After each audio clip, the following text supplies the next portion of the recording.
a que se pongan de pie para iniciar con nuestro servicio de hoy, 21 de marzo de 2021. Este domingo que tenemos la oportunidad de adorar al Señor. Y vamos a escuchar este llamamiento a la adoración que nos invita a alabar desde el fondo de nuestro corazón y como cuerpo a nuestro Señor. Dice así en el Salmo 103 del 1 al 4 y el 22. Alaba, alma mía, al Señor. Alabe todo mi ser su santo nombre. Alaba, alma mía, al Señor y no olvides ninguno de sus beneficios. Él perdona todos tus pecados y sana todas tus dolencias. Él rescata tu vida del sepulcro y te cubre de amor y compasión. Alaben al Señor todas sus obras en todos los ámbitos de su dominio. Alaba, alma mía, al Señor. Oremos. Padre Celestial, hoy venimos dispuestos a alabarte, Señor. Cada uno en nuestra alma, recordando el beneficio más grande que hemos recibido, ese perdón de nuestros pecados, esa sanidad de nuestra dolencia más grande que era el pecado y ese rescate que hiciste en la cruz. Señor, hoy queremos recordar esto en nuestros cantos, en nuestras oraciones, en la palabra que va a ser predicada en este día. Y te pedimos, Señor, que prepares nuestros corazones para venir hoy, que nuestra alma esté dispuesta a dejar los pendientes, los conflictos, todo aquello que estorba, que nuestra adoración suba como olor fragante. Te pedimos que recibas estos cantos que vamos a entonar en un momento más y que todo sea para tu gloria, pero también para nuestro deleite. Te necesitamos, Señor. Necesitamos tu presencia en medio de nosotros. Y lo pedimos en el nombre de Jesús. Amén. Vamos a alabar al Señor. Amén. Pues, ¿qué les parece si permanecemos de pie? Y este canto dice: todo lo que tiene vida y respira, alabe al Señor. ¿Tienes vida, hermano? ¿Respiras? Entonces alaba al Señor. Amén.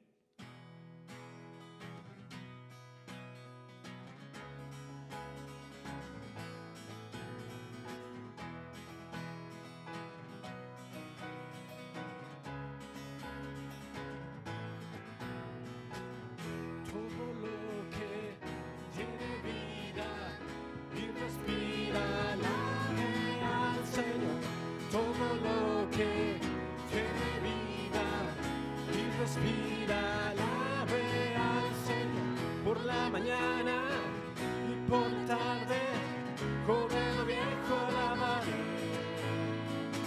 Si estoy contento o si estoy triste, a toda hora alabaré. Tú eres todo para mí, omnipotente Dios de amor, jamás podré dejar de alabar. Todo lo que tiene vida y respira, alabe al Señor. Todo lo que tiene vida y respira, alabe al Señor. Te alaben los cielos con los querubines, eterna será nuestra canción. Te alaba la tierra con tus criaturas, te alabará toda nación. Tú eres todo para mí, omnipotente Dios de amor, jamás podré dejar de alabar. Todo lo que tiene vida y respira, alabe al Señor. Todo lo que tiene vida y respira, alabe al Señor. Te alabamos, Señor.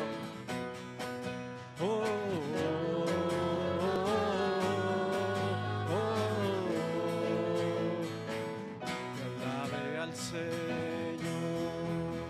Amén.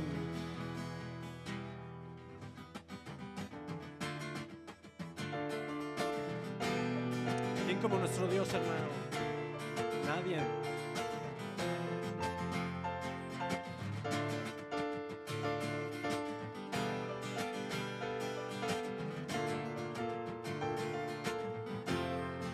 Dice así. ¿Quién como tu Señor? ¿Quién más daría su vida por mí? Sufriría en mi lugar.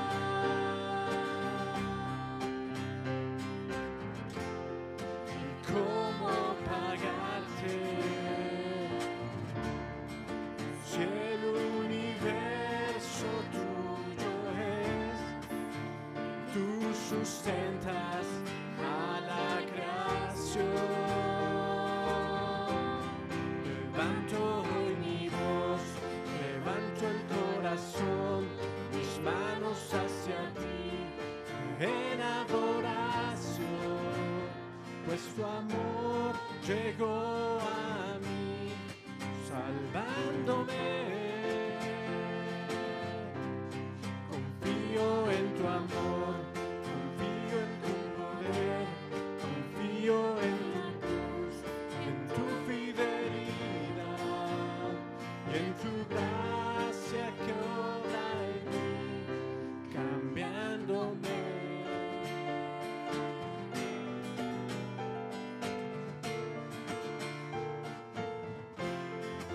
¿Quién como nuestro Dios? ¿Quién como tu Señor? ¿Quién más daría su vida por mí? Sufriría en mi lugar.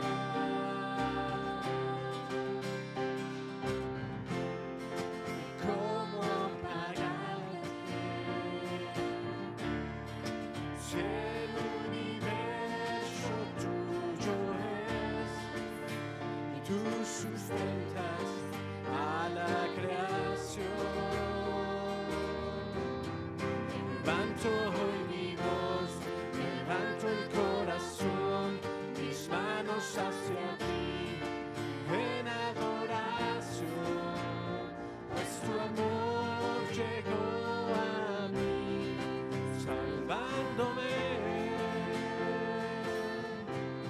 Confío en tu amor, confío en tu poder, confío en la cruz, en tu fidelidad, en tu gracia que obra en mí, salvándome. Y en tu gracia que obra en mí, salvándome.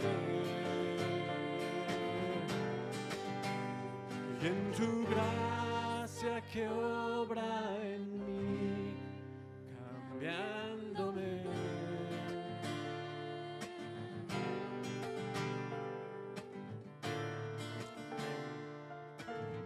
La gracia de nuestro Dios es la que nos cambia día a día, ¿verdad? Amén.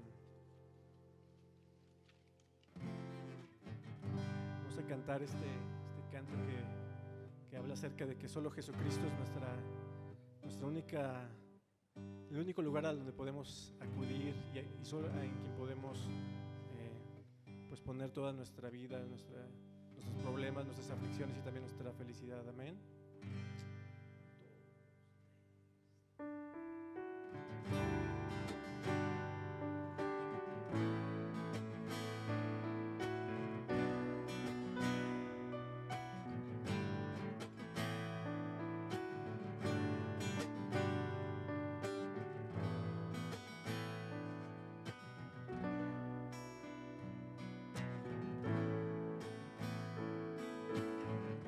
¿A quién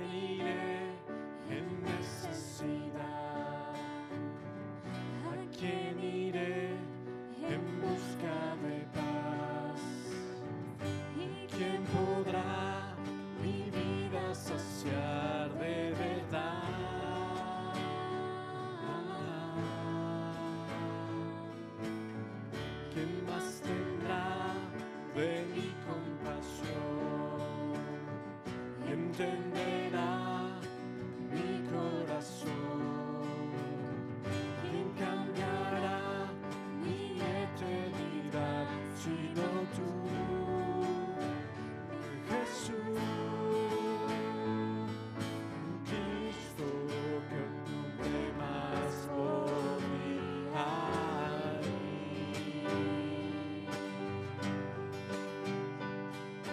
Cristo, que otro lugar puede existir.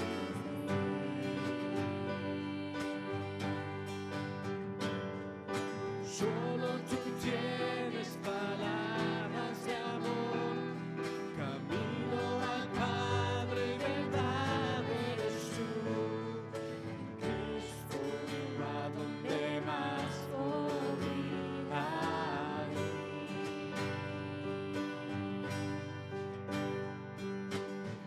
¿A quién iré en necesidad?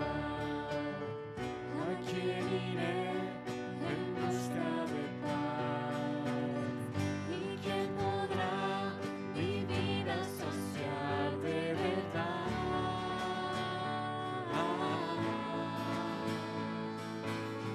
¿Quién más tendrá de mi compasión? Entenderá mi corazón. ¿Quién cambiará mi eternidad sino tú, Jesús? Cristo, ¿a dónde más podría ir? Cristo, ¿qué otro lugar puede existir?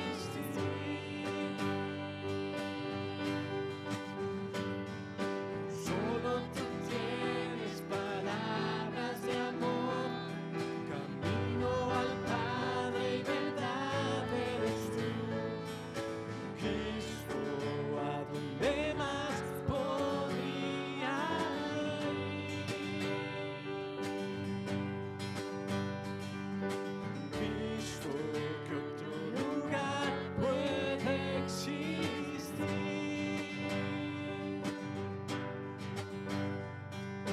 Solo tú tienes palabras de amor, camino al Padre y verdad eres tú.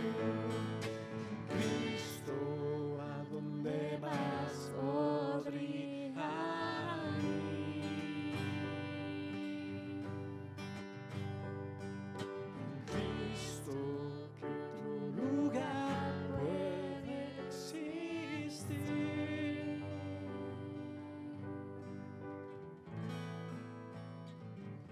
Amén. Solo Cristo cambia nuestra eternidad, hermanos. Vamos a terminar este momento de alabanzas con este himno. Espero que muchos se acuerden de él.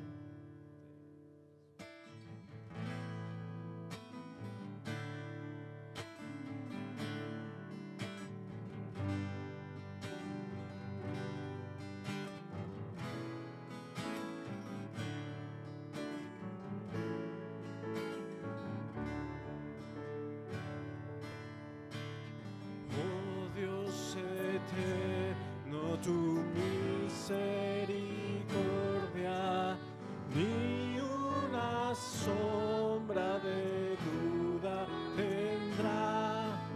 Tu compasión y bondad nunca fallan, y por los siglos tú mismo serás. Oh, tu fidelidad, oh, tu fidelidad, cada momento la veo en mí. Nada me falta, pues todo provee. Grande Señor es tu fidelidad.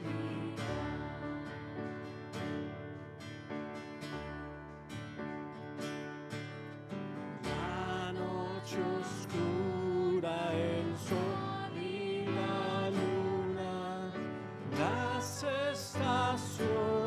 mes del año también unen su canto cual fieles criaturas, porque eres bueno, por siempre eres fiel. Oh, tu fidelidad, oh, tu fidelidad, cada momento la veo en mí.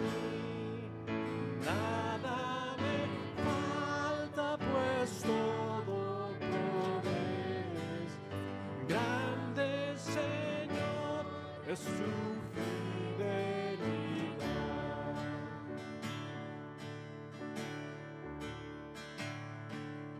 Tú me perdonas, me impartes el gozo, tierno me guías por sendas de paz. Eres mi fuerza, mi fe, mi reposo, y por los siglos mi Padre serás. Oh, tu fidelidad, oh, tu fidelidad, cada momento la veo en mí. Nada me falta, pues todo provees. Grande Señor es tu fidelidad. Nada me falta, pues todo provees. Grande Señor es tu fidelidad. Amén. Grande es la fidelidad de nuestro Dios, hermanos. Amén. Pueden tomar sus lugares. Definitivamente Él es fiel y nada nos falta. Él provee todo lo que necesitamos. Pues ha llegado el momento en que reconocemos a aquellas personas que nos visitan por primera, segunda o que habían venido en algún momento y que dejaron de venir por alguna razón y que hoy nos están visitando nuevamente. Entonces empecemos con aquellos que nos visitan por primera ocasión. ¿Tenemos a alguien que nos visite por primera ocasión? Sí, adelante, si puede ponerse de pie y decirnos su nombre. Zulema Romero. Muy bien. ¿Nos conoció por el letrero pasando aquí? ¿Sí?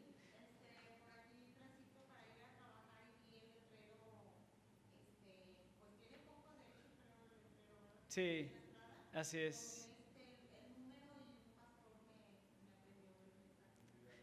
Pues muy bienvenida, Zulema. Un gusto tenerla aquí con nosotros.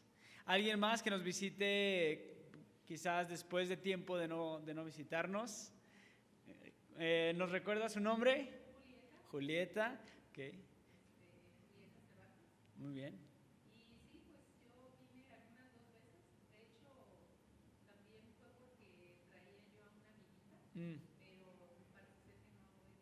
Ok.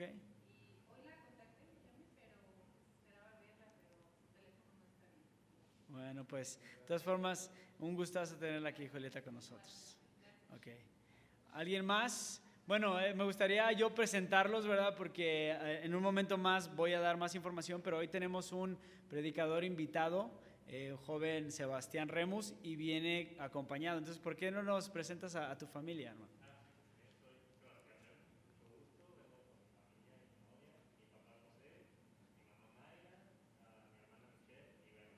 Muy bien. Bienvenidos. Ellos son miembros de la Iglesia Cristo Redentor, nuestra iglesia madre allá en Bugambilias. Bienvenidos todos. Y alguien que nos visite después de mucho tiempo y que nos da mucho gusto es Rodrigo. Ellos estuvieron aquí en la primera fase tardía de la iglesia. Entonces ahorita estaba residiendo en Monterrey, por eso se habían ido, pero un gustazo que estés aquí con nosotros, que el Señor te bendiga mucho. Y pues bueno, los demás somos de casa, pues nada más démonos una...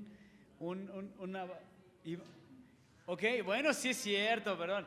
como ya has venido antes, no te consideraba como primer día, pero claro que la bienvenida está en orden porque Iván viene ya a vivir con nosotros, iba a decir, a vivir, pues sí, entre nosotros aquí en Guadalajara. Entonces, un gusto de que tenerte aquí ya oficialmente, tapatío, próximamente naturalizado. Edad, arriba las Chivas. ¡Ey! Muy bien. Sabe. Ok, pues todos los demás, démonos ahí un saludito por ahí lejano. Y vamos ahora a nuestra lectura alternada, que se encuentra en 1 Corintios 15, del 20 al 27a. Va a aparecer aquí la pantalla, leen la parte que dice todos, y dice así: lo cierto es que Cristo ha sido levantado de entre los muertos como primicias de los que murieron.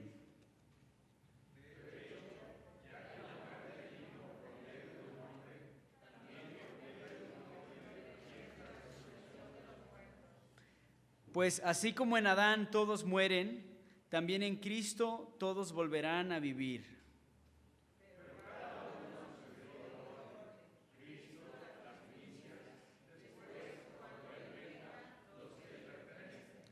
Entonces vendrá el fin, cuando Él entregue el reino a Dios Padre, el Padre, luego de destruir todo dominio, autoridad y poder, porque es necesario que Cristo reine hasta poner a todos sus enemigos debajo de sus pies.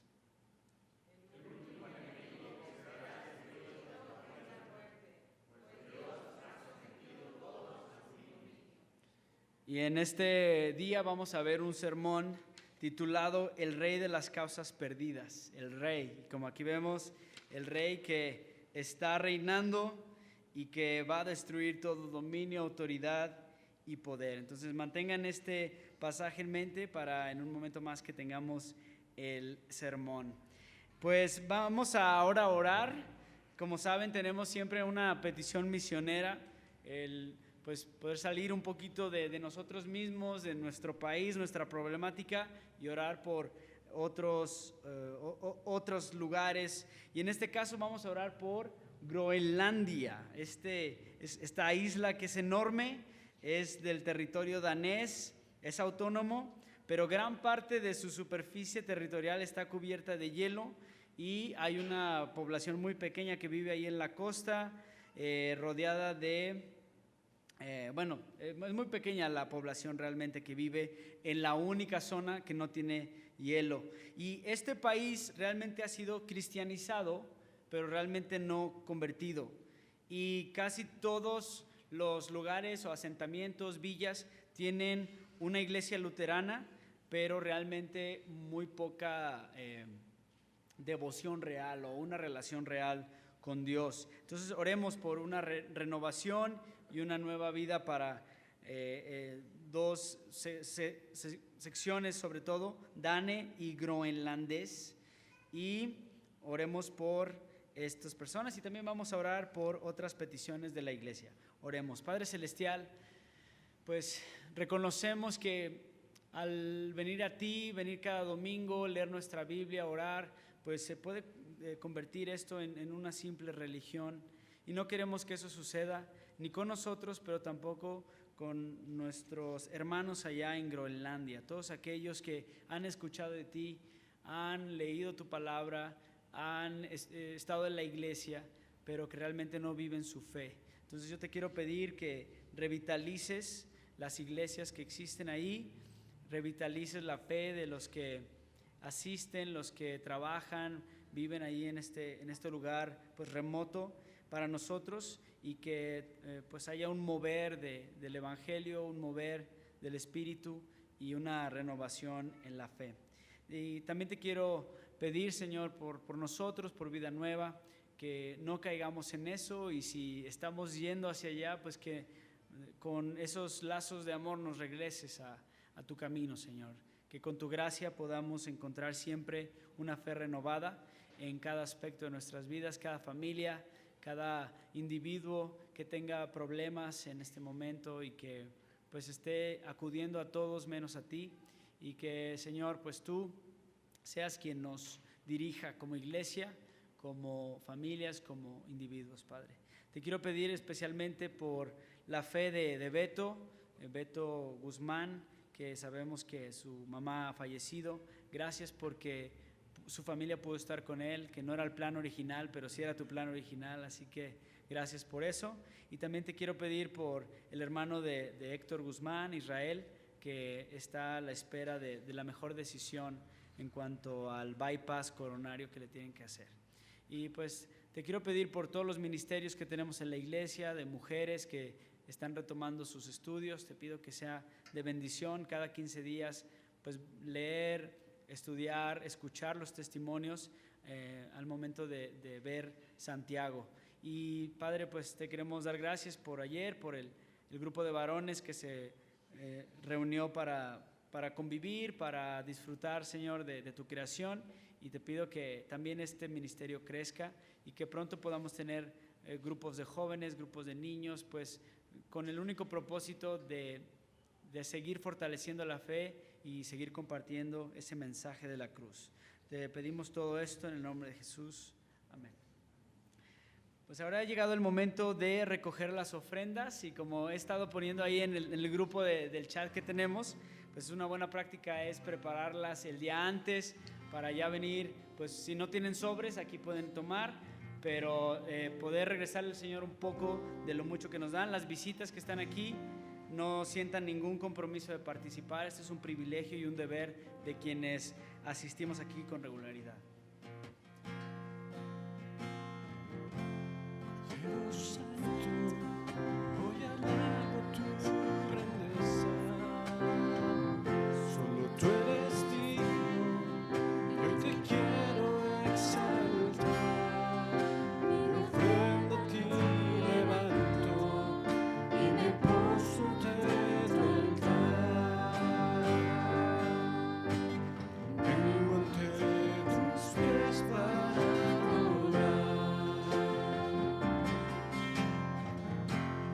Cordero Santo, hoy alabo tu grandeza.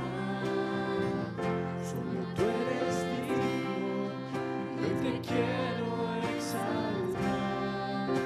Mi ofrenda a ti levanto y me poso ante tu altar.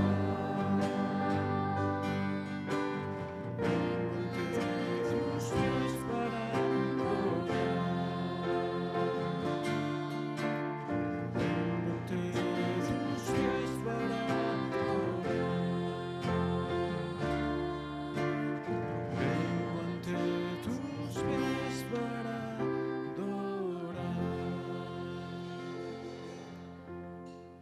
Oremos. Señor, gracias por las ofrendas que hoy se pudieron recoger para el avance de tu evangelio aquí en esta zona. Te agradecemos por la oportunidad de poder ver a la iglesia participar y servir de esta manera. Te pido, Señor, que estas ofrendas se utilicen bien para la extensión de tu reino, y que pues cada prosperidad que nos des pueda ser utilizada para ese fin, para un fin glorioso y un fin que pues realmente invertir en algo que no va a perecer.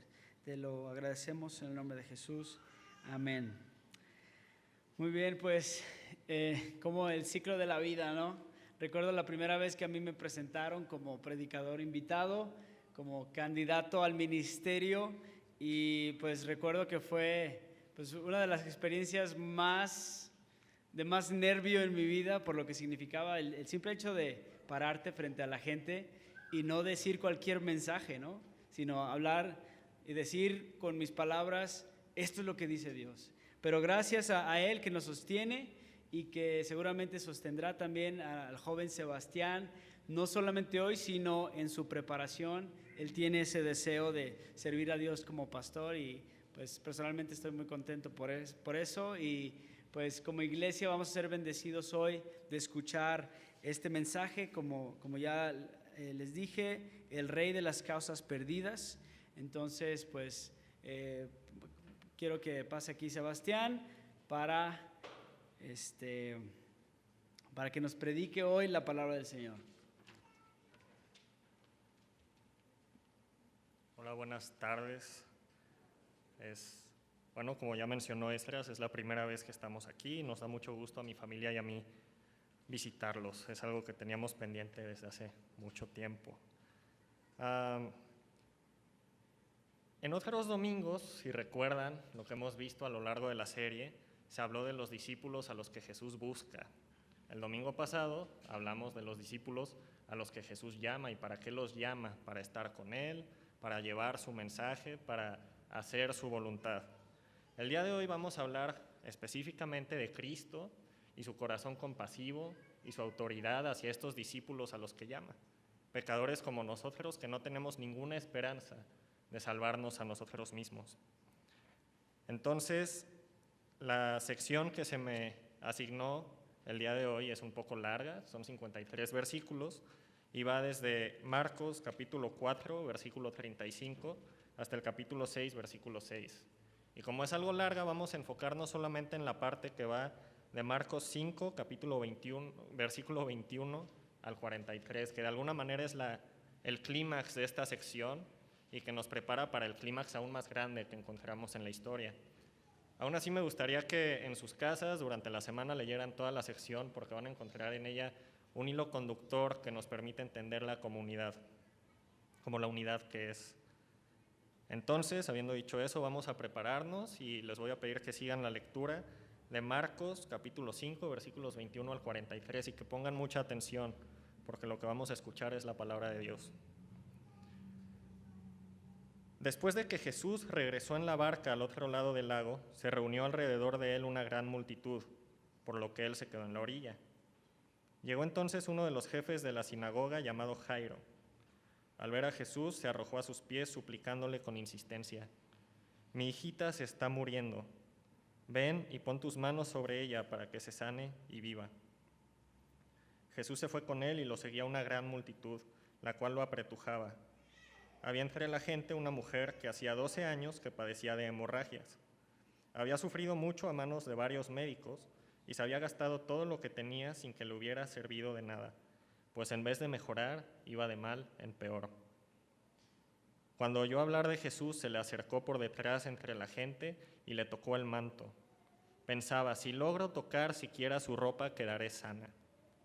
Al instante cesó su hemorragia y se dio cuenta de que su cuerpo había quedado libre de esa aflicción. Al momento, también Jesús se dio cuenta de que de él había salido poder, así que se volvió hacia la gente y preguntó: ¿quién me ha tocado la ropa? ¿Ves que te apretuja la gente?, le contestaron sus discípulos, y aún así preguntas: ¿quién me ha tocado? Pero Jesús seguía mirando a su alrededor para ver quién lo había hecho. La mujer, sabiendo lo que le había sucedido, se acercó temblando de miedo y arrojándose a sus pies le confesó toda la verdad. «Hija, tu fe te ha sanado», le dijo Jesús. «Vete en paz y queda sana de tu aflicción». Todavía estaba hablando Jesús cuando llegaron unos hombres de la casa de Jairo, jefe de la sinagoga, para decirle: «Tu hija ha muerto. ¿Para qué sigues molestando al maestro?». Sin hacer caso de la noticia, Jesús le dijo al jefe de la sinagoga: «No tengas miedo, cree nada más». No dejó que nadie lo acompañara excepto Pedro, Jacobo y Juan, el hermano de Jacobo. Cuando llegaron a la casa del jefe de la sinagoga, Jesús notó el alboroto y que la gente lloraba y daba grandes alaridos. Entró y les dijo: «¿Por qué tanto alboroto y llanto? La niña no está muerta, sino dormida». Entonces empezaron a burlarse de él, pero él los sacó a todos, tomó consigo al padre y a la madre de la niña y a los discípulos que estaban con él y entró a donde estaba la niña. La tomó de la mano y le dijo: «Talita cum», que significa: «Niña, a ti te digo, levántate». La niña, que tenía 12 años, se levantó enseguida y comenzó a andar. Ante este hecho, todos se llenaron de asombro. Él dio órdenes estrictas de que nadie se enterara de lo ocurrido y les mandó que le dieran de comer a la niña. Esa es la palabra de Dios, hermanos. Vamos a orar. Señor, te damos muchas gracias por los diferentes medios que tú dejaste para edificar y santificar a tu iglesia. Te damos gracias por Cristo, Señor, y por la palabra en donde lo conocemos y lo encontramos. Oramos el día de hoy como oró Él por nosotros. Santifícanos en la verdad. Tu palabra, oh Dios, es la verdad. Amén. La esperanza nunca muere. Seguro todos nosotros hemos escuchado esa frase dicha en una variedad muy amplia de situaciones y de ambientes, desde el partido de fútbol en el que el marcador nos indica que ya no queda nada por hacer, la relación que inminentemente va a terminar, o la enfermedad que es cada vez más claro que no va a tener cura. Siempre podemos escuchar esa voz que nos dice, la esperanza nunca muere. Pero no importa lo que esta pieza de sabiduría popular nos diga, la experiencia se encarga de demostrarnos que hay ocasiones en las que la esperanza efectivamente sí muere. Siempre llegaremos a un momento en nuestras vidas en el que no importa lo que hagamos, las finanzas no mejoran, nuestros familiares se enferman, nuestros hijos se rebelan y nuestros seres queridos mueren. Sin embargo, y a pesar de todas las veces que perdamos la esperanza, los que estamos en Cristo, encontramos una verdad que se desarrolla a lo largo de la Escritura y que encontramos muy particularmente en esto que acabamos de leer. Y es que podemos confiar en Jesús porque Él actúa aun cuando no tenemos esperanza. Cuando lean este pasaje en la semana con el resto de las secciones que dejamos fuera para la predicación de hoy, van a encontrar eso desarrollándose en las diferentes historias. Primero van a encontrar a Jesús con sus discípulos atravesando el mar de Galilea en la noche, cuando de pronto se desata una gran tempestad que los envuelve. Cuando los discípulos pierden toda esperanza de salir con vida de esa situación, claman a Cristo, que con autoridad reprende al viento y al mar y hace la paz. Una vez del otro lado del lago, se encuentran con un endemoniado que había sido abandonado por sus vecinos, que habían perdido toda la esperanza de verlo restaurado. Jesús con autoridad expulsa a la legión de demonios que vivía dentro de él y con compasión lo instaura como un misionero en tierra de gentiles. Y en lo que leímos en este pasaje, la historia de una mujer enferma y una niña muerta. Todos estos son testimonios hermosos que nos muestran que podemos confiar en Jesús porque Él actúa aún cuando no hay esperanza. Así pues, al inicio de nuestro texto nos encontramos a Jesús llegando a Capernaum de nuevo y como parece ya ser una costumbre, se ve rodeado por una gran multitud, al grado que no puede dirigirse a ellos desde tierra firme, tiene que subir a una barca para poder hablarles. Pero en su discurso se ve interrumpido rápidamente por un personaje importante de la ciudad. Leemos que se acerca Jairo, el jefe de la sinagoga, que en ese tiempo era algo muy parecido a lo que actualmente conocemos como un diácono. Jairo lleva a Jesús una petición realmente desesperada y la encontramos en el versículo 23. Jairo le dice, mi hijita se está muriendo, ven y pon tus manos sobre ella para que se sane y viva. Y si leemos rápidamente la petición de Jairo, podemos pasar por encima la desesperación y la urgencia que había en ella, porque su hijita no se estaba muriendo, su hijita se estaba muriendo. Algunas otras versiones o traducciones hablan de que la niña está agonizando, y en el texto en griego se utiliza la palabra escatos, la niña está llegando a sus últimas cosas. Quizá algunos de nosotros hemos estado presentes cuando una persona está muriendo, cuando los médicos nos dicen que no queda nada por hacer, pero que realmente no necesitábamos que nos dijeran porque vemos a esta persona y nos damos cuenta que no tenía esperanza para seguir con vida. Esa era la desesperación con la que Jairo se acercó a los pies de Jesús y que lo llevó a poner su fe en él.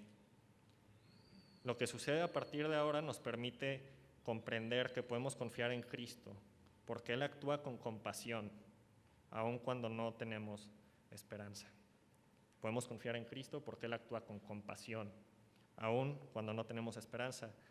Y encontramos muy rápidamente la primera forma en la que Él actúa con compasión en este texto. Y la encontramos en el versículo 24, donde nos dice que Jesús se fue con Él. Y esa es la primera manera en la que Él actúa con compasión. Él responde a los que lo buscan con fe. Y ahora estamos de acuerdo que era una situación desesperada, la niña estaba a punto de morir, y sin embargo nos encontramos con un paréntesis que interrumpe la historia de Jesús y la niña enferma, porque a partir del versículo 25 se nos va a narrar la historia de una mujer enferma de hemorragias. Algunos más familiarizados con la traducción Reina Valera la van a recordar como la mujer que tenía flujo, pero no importa mucho el término de su condición, porque nos damos cuenta que su situación era desesperada. Leemos que ella había estado enferma por 12 años, que había sufrido mucho a manos de muchos doctores y que se había gastado todo lo que tenía. Pero el texto también nos dice que eso no le sirvió de nada, porque en vez de mejorar, la mujer iba de mal en peor. Ella, a manos de esta enfermedad, perdió su salud, perdió su dinero y perdió también su estatus ante la sociedad, porque esta enfermedad la hacía impura. Vamos a entender más de eso si vamos a Levítico 15:25, donde encontramos lo siguiente. Cuando una mujer tenga flujo continuo de sangre fuera de su periodo menstrual, o cuando se le prolongue el flujo, quedará impura todo el tiempo que le dure, como durante su periodo. Esta era la condición de esta mujer, que la hacía ser impura a ojos de la sociedad, impura en la vida religiosa, y que más allá de la realidad física de su sufrimiento, esta condición representaba un recordatorio del pecado y la impureza de la mujer en presencia del Dios Santo. Por esta condición, la mujer no podía acercarse al templo, no podía entrar a las sinagogas. Por esta condición, la mujer no se podía casar. ¿Se imaginan esta mujer no teniendo una sola muestra de afecto por 12 años, por el riesgo que representaba para los demás siquiera tocarla? Sin embargo, leemos también que la mujer oyó hablar de Jesús, y podemos entender en el oír hablar de Jesús como el medio por el cual Dios obró la fe en ella para acercarse y tocarlo. Y aquí hay dos cosas que a mí me llaman la atención. La primera es una curiosidad de mi parte, que es como esta mujer que con tocar a alguien podría hacer que también se le considerara impuro, ¿qué hacía en medio de una multitud donde todos se apretujaban? Y la otra, que es donde quiero que nos concentremos, porque ahí está la sustancia de esta sección, es que esta mujer, que como ya mencionamos, con tocar a alguien podía provocar que se le considerara impuro, toca a Cristo. Y no solo no lo contamina, sino que ella misma es inmediatamente sanada de su aflicción. Y esa es la segunda manera en la que Jesús actúa con compasión en este texto. Él recompensa a los que lo buscan con fe. Pero si seguimos leyendo, nos vamos a dar cuenta de que la fe de esta mujer aún estaba lejos de ser una fe perfecta, porque leemos que ella seguía teniendo miedo, ella se seguía ocultando. Esta mujer seguía viviendo su fe de alguna manera privada, como en las sombras. Y nos encontramos con la pregunta que hace Cristo: ¿quién me ha tocado la ropa? Podemos, como los discípulos, podemos entender un poco el desconcierto de los discípulos al escuchar esta pregunta, porque leemos que estaba Jesús en medio de una multitud que lo apretujaba y que quizá más allá de que la pregunta tuviera que ser ¿quién me ha tocado la ropa?, podría haber preguntado ¿quién no me ha tocado? Pero si seguimos leyendo vamos a encontrar que detrás de esta pregunta hay un propósito compasivo de Dios, pensando en la mujer a la que acaba de limpiar. Hace unas semanas, Mark en su predicación mencionaba las características de los discípulos a los que Jesús busca. Y si recuerdan, una de esas características era que los discípulos a los que Jesús busca asumen el riesgo de vivir públicamente la fe a la que fueron llamados. Esto no quiere decir necesariamente que tengamos un canal de YouTube en el que hablemos de esta fe, no quiere decir que compartamos nuestros versículos favoritos en Facebook necesariamente, y no quiere decir que vayamos por la calle con un cartel que diga yo estoy en Cristo, porque Jesús tiene discípulos tímidos, y Jesús tiene discípulos con miedo, y Jesús también tiene discípulos sin Facebook. Pero Jesús es muy compasivo, y a todos los que llama a la fe los somete también a un proceso hermoso que dura toda la vida, en el cual perfecciona esa misma fe que les dio. Porque todos los discípulos de Jesús, aun los más tímidos y los que más miedo tienen, reciben en algún momento de su vida preguntas y comentarios del estilo: ¿por qué eres así? ¿Por qué vives así? ¿Por qué amas y por qué perdonas como lo haces? Tú antes no eras así, ¿por qué eres así? Y es que Cristo perfecciona a los que lo siguen para que en sus vidas confiesen la fe que tienen en el Salvador. De una manera más dramática es lo que vemos que sucede a raíz de la pregunta de Cristo a la multitud. Él, por medio de esta pregunta, capacita a la mujer para adorarlo, para confesar su nombre, para vivir públicamente esa fe que le acaba de dar. Y podemos ponernos un poco en la piel de esta mujer y considerar el miedo que obviamente tenía de confesar su fe ante una multitud que hasta hace unos segundos la consideraba impura, y una multitud en un contexto cultural en el que estaba mal visto que las mujeres hablaran en público. Por medio de esto entendemos que Jesús es compasivo y no solo nos da la fe para venir a Él, sino que Él perfecciona esa misma fe y la hace una fe que tiembla ante Él, una fe que confiesa su nombre y una fe que lo adora.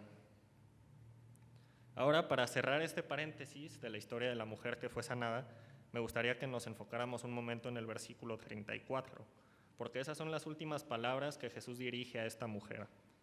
Leemos que le dice: hija, tu fe te ha sanado, vete en paz y queda sana de tu aflicción. En esta frase suceden varias cosas al mismo tiempo y vamos a analizarlas un poco. Jesús declara que la mujer está en paz con Dios. Ya no hay pecado entre la mujer que era impura y el Dios al que acaba de tocar. Y además, por medio de esto, se asegura de que toda la multitud que estaba con ella se entere de que la mujer ha sido limpia. Y por otro lado, quisiera que nos enfocáramos en cómo la llama, hija. ¿Se acuerdan al principio en la petición de Jairo cómo él se refiere tímidamente a su hija que estaba muriendo? Hijita. Es el mismo título compasivo que Jesús da a esta mujer y podemos pensar en Jesús entendiendo la desesperación y la condición de esta mujer. Mi hija se está muriendo. No hay que pasar esto muy rápidamente porque si leemos los 4 evangelios nos vamos a dar cuenta que esta es la única ocasión en la que Jesús llama hija a una mujer. A la mujer que era impura, a la mujer que no podía tocar a nadie ni recibir afecto alguno, a la mujer que estaba excluida de la adoración en el templo y de las sinagogas, a la mujer que no tenía esperanza y no podía acercarse a Dios, Jesús le da la fe para venir a Él, Jesús la limpia, la capacita para vivir esa fe y la recibe compasivamente como hija. No importa nuestra impureza, no importa nuestro pasado, no hay pecado, carga o aflicción que no reciba una respuesta compasiva cuando es llevada con fe a los pies de Cristo. Y así nos damos cuenta de que hay que volver con Jairo, porque si recordamos, él hizo precisamente eso al inicio de nuestro texto. Tomó la aflicción y la carga por la muerte inminente de su hija y la llevó literalmente a los pies de Cristo. Pero nos vamos a dar cuenta que si el paréntesis que acabamos de cerrar termina de una manera feliz, vamos a retomar la historia de Jairo con una nota aparentemente triste, y es que leemos en el versículo 35 que todavía estaba hablando Jesús cuando llegaron unos hombres de la casa de Jairo, jefe de la sinagoga, para decirle: tu hija ha muerto, ¿para qué sigues molestando al maestro? Y les voy a pedir que por un momento nos pongamos en los pies, en los zapatos de los amigos de Jairo, porque ellos entendían 2 cosas con su visión limitada, y estas 2 cosas las entendían de una manera errónea. Ellos veían en la muerte algo definitivo y veían en Jesús a un maestro solamente. Y es que es importante cómo vemos a Jesús. Son muchas las religiones, son muchas las sectas y los grupos que entienden a Jesús solamente como un maestro o como un ejemplo a seguir, como un modelo. Pero Jesús no es solo un maestro, sabemos que Jesús es el Salvador. Porque si tomamos la autoridad que tenga el maestro más grande del mundo, si tomamos la autoridad de todos los que estamos aquí y la mezclamos, nos vamos a dar cuenta de que esa autoridad no llega más allá de donde comienza la muerte. Y eso es un problema, porque sabemos que la Biblia habla de todos los que no están en Cristo como muertos. Leemos en Efesios 2, por ejemplo, hablando de los que ahora ya están en Cristo. Ustedes estaban muertos en sus transgresiones y pecados. Muertos. No nos sirve de nada un maestro. Necesitamos al Salvador que tiene autoridad por encima de la muerte misma. Los amigos de Jairo pensaban que la niña iba a estar en presencia de un maestro. A lo mucho pensaban que iba a estar en presencia de un médico o de un sanador, pero no sabían que iba a estar en presencia del Salvador. Lo que sucede a partir de ahora nos permite darnos cuenta de que tenemos un Salvador en el que podemos confiar porque Él actúa con autoridad, aun cuando no hay esperanza. Tenemos un Salvador en el que podemos confiar porque actúa con autoridad, aun cuando no hay esperanza. Y podemos comprender la manera súbita y drástica en la que la esperanza de Jairo acabó después de recibir la noticia de su hija muerta. Porque mientras la niña estaba viva, podemos comprender que había aún un poco de esperanza, pero muerta, ¿qué esperanza quedaba?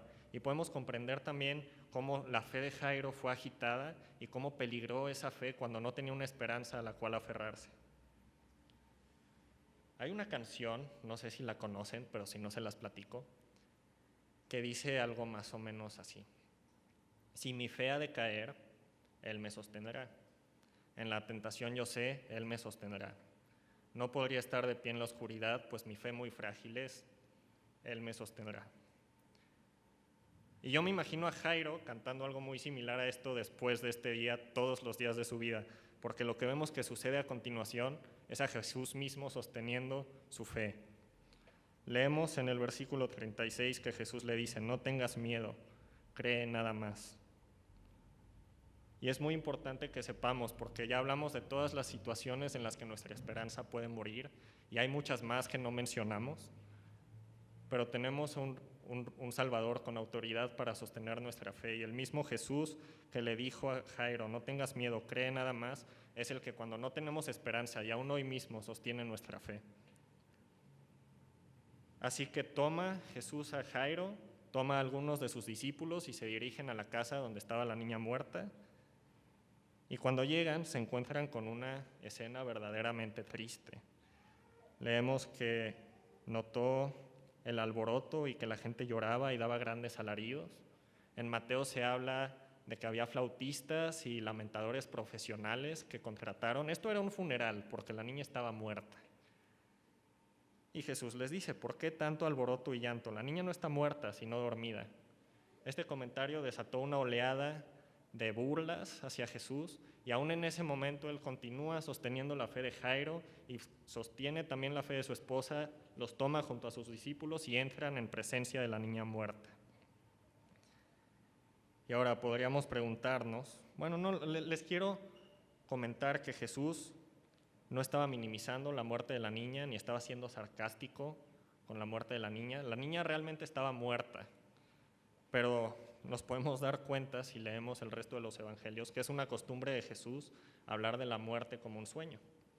Si recuerdan, en Juan 11, que es donde se narra el testimonio de la resurrección de Lázaro, él le dice a sus discípulos: Lázaro duerme. Y sus discípulos, quizá de manera muy inocente, le dicen: bueno, Jesús, si Lázaro duerme es que se va a mejorar. Y Jesús les aclara: no, Lázaro está muerto. ¿Por qué entonces Jesús tiene esta costumbre de hablar de la muerte como si fuera un sueño? Algunos comentaristas bíblicos hacen bien en decir que Jesús, siendo el Dios de la vida, puede hablar de la muerte como si fuera un sueño, porque en su presencia la muerte no es más irreversible que un sueño. Y es que Jesús tiene tal autoridad ante él, que ante él la muerte no tiene poder alguno. Así que entra en presencia de la niña muerta. Y recuerdan la ley levítica que comentamos hace rato, donde se habla de las impurezas de la mujer.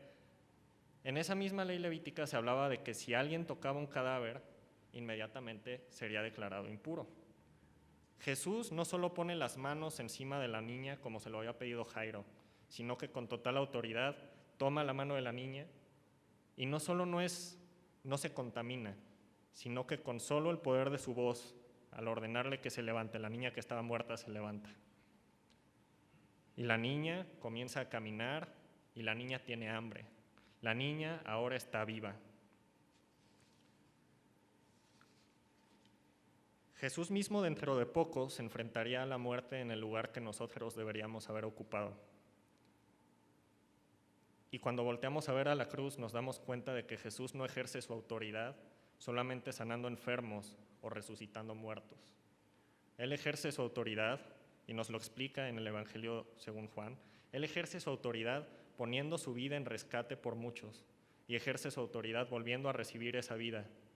Y es lo que vemos en la cruz, a Jesús con toda su autoridad poniendo su vida para sufrir una muerte que nosotros deberíamos haber sufrido.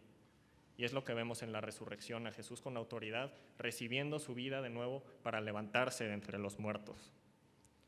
Jesús realmente tiene autoridad, y Él tiene autoridad aun cuando no tenemos esperanza, y tiene autoridad aun cuando nos enfrentamos a la muerte. Vean cómo se describe a sí mismo, victorioso, poderoso y vivo, en Apocalipsis 1:18, cuando se le aparece al apóstol Juan. No tengas miedo, le dice. Yo soy el primero y el último, y el que vive. Estuve muerto, pero ahora vivo por los siglos de los siglos, y tengo las llaves de la muerte y del infierno. ¿Crees esto?